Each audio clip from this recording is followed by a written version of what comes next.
Hello guys, अस्सलाम वालेकुम। कैसे हैं आप सब? उम्मीद है आप सब ठीक होंगे, खैरियत से होंगे। तो आज आपकी आपी जी आपको एक सूट दिखाएंगी जो मैंने स्टिच किया है। मैंने बहुत प्यारा सा एक सूट लाया है, कलरफुल सा। और मेरा ये इरादा था कि मैं ये स्टिच करके आपको दिखाऊंगी कि मैं कैसे सूट स्टिच करती हूँ। लेकिन देखिए, मैं दिखा सकती हूँ कि नहीं, इतना टाइम होगा कि नहीं। और क्योंकि मैं इसके साथ जो है ना ले आई थी शटल की पिंक कलर की लेस, क्योंकि इस सूट में पिंक कलर के फ्लावर्स थे और भी कलर थे, लेकिन मैंने पिंक कलर की शटल लेस लाई। मैंने कहा चलें ये दामन पर और इनकी जो है ना बाजुओं पर और गले पर लगा के एक बहुत प्यारा सा जो है ना मैं सूट क्रिएट करूँगी और ख़ुद डिज़ाइन करूँगी इसको। तो मैं ये सोच रही थी कि आप लोगों को जो है ना मैं ये सूट सिलाई करते हुए दिखाऊंगी, इसकी वीडियो बनाऊंगी और आप लोग बहुत आसानी से जो है ना ये तरीका सीख लेंगे कि मैं कैसे स्टिच करती हूँ। लेकिन अभी मैं कोशिश ये कर रही थी कि मैं एक हाथ से फिरकी में धागा डाल लूँ, लेकिन वो नहीं मुझसे हो रहा। कुछ काम ऐसे होते हैं जो एक हाथ से होते ही नहीं हैं, क्या करे बंदा। एक हाथ में मैंने मोबाइल पकड़ा हुआ था, दूसरे हाथ से मैं फिरकी को भर रही थी, लेकिन ये मुझसे नहीं हो रहा था क्योंकि बार-बार फिरकी गिर जाती थी। तो फिर मैंने दोनों हाथों से देखिए फिरकी जल्दी-जल्दी से भरी और नलकी सेट की और शुरू हो गई जी सूट सिलाई करना। और मेरा ये इरादा था कि मैं आप लोगों को भी दिखा सकूँ ना, क्योंकि मैं दिखाना चाहती हूँ कि सूट बहुत आसानी से जो है ना कैसे सिलाई करते हैं, बहुत आसानी से। लेकिन फिर मैंने नोट किया कि इसमें बहुत ज़्यादा टाइम लगेगा और इतना फालतू टाइम किसी के पास नहीं होता। और वैसे भी आजकल बहुत सारे ऐसी हैं हमारी सिस्टर जो सिखा रही हैं कपड़े स्टिच करना। तो मैंने फिर कहा नहीं, मैं बनाकर जो है ना फुल कंप्लीट लुक ही दिखा देती हूँ।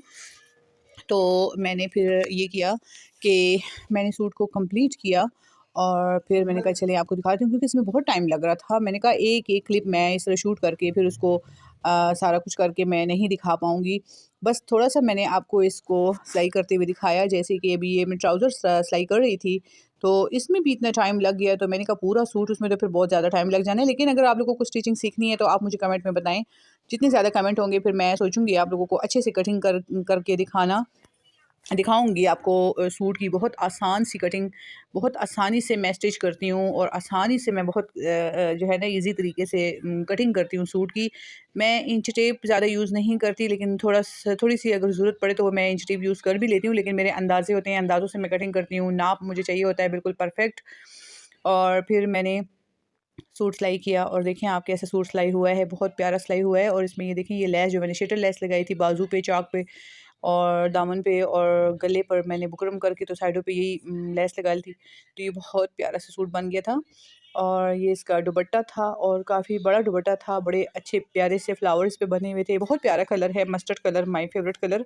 और मैंने कहा चलें आप लोगों को मैं ना आज रेसिपी से हटकर कुछ दिखा देती हूँ। सबसे पहले मैंने जो सूट स्टिच किया मैंने कहा ये दिखा देती हूँ। उसके बाद फिर किचन में जाएँगे जी, सर्दी है, कुछ खाएँगे पिएँगे, चाय-शाय पिएँगे। उससे पहले मैंने कहा चलें आपको डिटेल बता देती हूँ इस सूट की।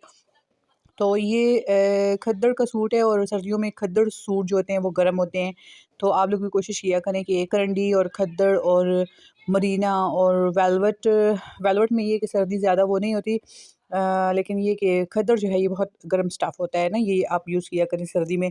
हाँ, क्योंकि ये धोने से बार-बार धोने से ना थोड़ा-सा श्रिंक हो जाता है, इस वज़ह से इसको 1 इंच आप अपने नाप से बड़ा रखा करें इस सूट को ना। फिर बाद में 1-2 दफ़ा धोने से ना ये थोड़ा-सा छोटा हो जाता है ये सूट। खद्दड़ खद्दड़ की असल में यही ख़ासियत होती है। तो आप सब बहनों को पता नहीं पता था कि नहीं, मैंने कहा चलिए मैं बता देती हूँ आपको। और देखिए जी इसकी कंप्लीट लुक माशाल्लाह कितना प्यारा ये बन गया है सूट। और मैं जब भी सूट सिलाई करूँगी तो मैं आप लोगों को ज़रूर दिखाऊँगी और दिखाती हूँ भी। मैं पोस्ट पे पिक लगा देती हूँ और शॉर्ट वीडियोज़ में मैं एक छोटा-सा क्लिप क्रिएट करके वो अपलोड कर देती हूँ। लेकिन अब डिटेल में आप लोगों को बताया करूँगी। जब भी मैं सूट सिलाई करूँगी उसकी प्रॉपर कटिंग, स्टिचिंग सारा कुछ मैं आप लोगों को इंशाल्लाह सिखाऊँगी और दिखाऊँगी कि आपकी आपी जी कैसे स्टिच करती हैं सूट्स को। ज़्यादा प्रोफेशनल तो नहीं हूँ कपड़े सिलाई करने में, लेकिन ये कि अपने तरीके से जो सिंपल सा सूट बना लेती हूँ बस। वो भी मेरे लिए बहुत है। आजकल आपको पता है लोग कितने नखरे करके सूट सिलाई करते हैं। तो अपना ये हुनर अपने बच्चों को ज़रूर सिखाएँ, अपनी बच्चियों को कपड़े सिलाई करने का हुनर ज़रूर सिखाएँ। कल को वो किसी की जो है ना मोहताज नहीं होंगी। तो देखिए इसका जो दुपट्टा था बहुत प्यारा था और बड़ा दुपट्टा था इसके साथ। और जब भी आप सूट लें ना खद्दड़ के तो आप कोशिश करें 3 पीस लिया करें, 2 पीस का कोई फ़ायदा नहीं है। 3 पीस सूट पे एक लुक भी बन जाती है और फुल सूट आ जाता है, बहुत अच्छा लगता है। और इसके दुपट्टे बड़े प्यारे-प्यारे होते हैं, गरम स्टफ़ होता है ना ये। और बड़े-बड़े दुपट्टे होते हैं इसके साथ। अच्छा, मैंने इसका जो ये कॉलर बनाया था इसमें फिर मैंने अंदर करके ना थोड़ा सा कपड़ा ऐड किया, यानी कि लगाया है। और फिर कॉलर के साइडों पे मैंने शटल लेस बारीक वाली ये लगा ली थी, तो ये इसकी लुक बहुत प्यारी बन गई थी। और वैसे भी शटल लेस लगाने से ना कपड़े बहुत प्यारे लगते हैं और इनकी एक लुक बन जाती है। ठीक है, तो ये सारी बातें हैं। और देखिए इसका जो बॉर्डर था इसमें जिंक कलर भी आ रहा था, तो ये बहुत प्यारा लग रहा था। पहले मेरा इरादा था कि मैं जिंक कलर की शटल की लेस लगाऊं, लेकिन फिर मैंने कहा नहीं, पिंक भी इसमें है और पिंक ज़्यादा जो है ना सूट कर रहा है। तो आप मुझे बताइए कि मेरी प्यारी बहनों शहज़ादियों कि मैंने ये सूट सिलाई किया है, ये कैसा है। ठीक है, और बस अभी फिर हम जाएंगे इंशाल्लाह किचन, चाय शाय पियेंगे और कुछ खाएंगे पियेंगे। सर्दी इतनी हो गई है कि बस सर्दियों में कुछ काम करने को दिल नहीं करता। हम कोशिश ये करते हैं कि स्टिच सूट्स ले आएँ, लेकिन कभी-कभी अनस्टिच इतने प्यारे प्रिंट होते हैं, तो वो भी मैं ले आती हूँ, फिर मैं खुद सिलाई करती हूँ और फिर आप लोगों को मैं दिखा देती हूँ कि आप ही देखें सिंपल से कैसे सूट बनाती हैं। अच्छा जी, फिर हम चले गए जी किचन। किचन में हम सारे बैठे, अपने लिए चाय बनाई और चाय के साथ अब फ़िश फ्राई करेंगे। और फ़िश फ्राई कर के साथ-साथ मैं बच्चों को देती गई। कुछ बच्चे मेरे पास बैठे थे, कुछ अंदर चले गए थे, बैठ गए थे। तो किचन में ये था कि किचन बहुत प्यारा गर्म होता है, बड़ा किचन है, तो इसी में जो है ना सारे बैठ के खाते हैं, पीते हैं, सारा कुछ जो है ना फिर रूम में चले जाते हैं। मैं फिर पीछे जितना काम-शाम होता है सारा वो कर लेती हूँ। सॉरी, बस तबीयत ठीक ना होने की वजह से ना आजकल जो है ना ये मामलात चल रहे हैं, कभी गले में खिंच-खिंच और कभी क्या तो कभी क्या। तो मैं बात कर रही थी कि किचन में आप लोग भी इस तरह किया करें, किचन में कुकिंग भी किया करें और अपने बच्चों को बिठा के वहीं पे खाना-शाना खिला के ना तो फिर रूम्स में भेज दिया करें। एक तो रूम साफ़-सुथरे रह जाते हैं, कोई कचरा गंद वगैरह नहीं होता उसमें और डबल-डबल सफाइयाँ नहीं करनी पड़ती कि जाके जी रूम भी साफ़ करें और किचन भी साफ़ करें। किचन में खा-पी के सारे काम करके ना फिनिश करके फिर आप लोग जो है ना रूम में चले जाया करें, ये बहुत अच्छा हो जाएगा। सर्दियों में वैसे भी काम इतने नहीं होते। तो ये एक छोटी-सी आपको आपकी आप ही ने टिप दी है। टिप क्या, बस वैसे ही अपनी जो है ना रूटीन शेयर की है, सही है।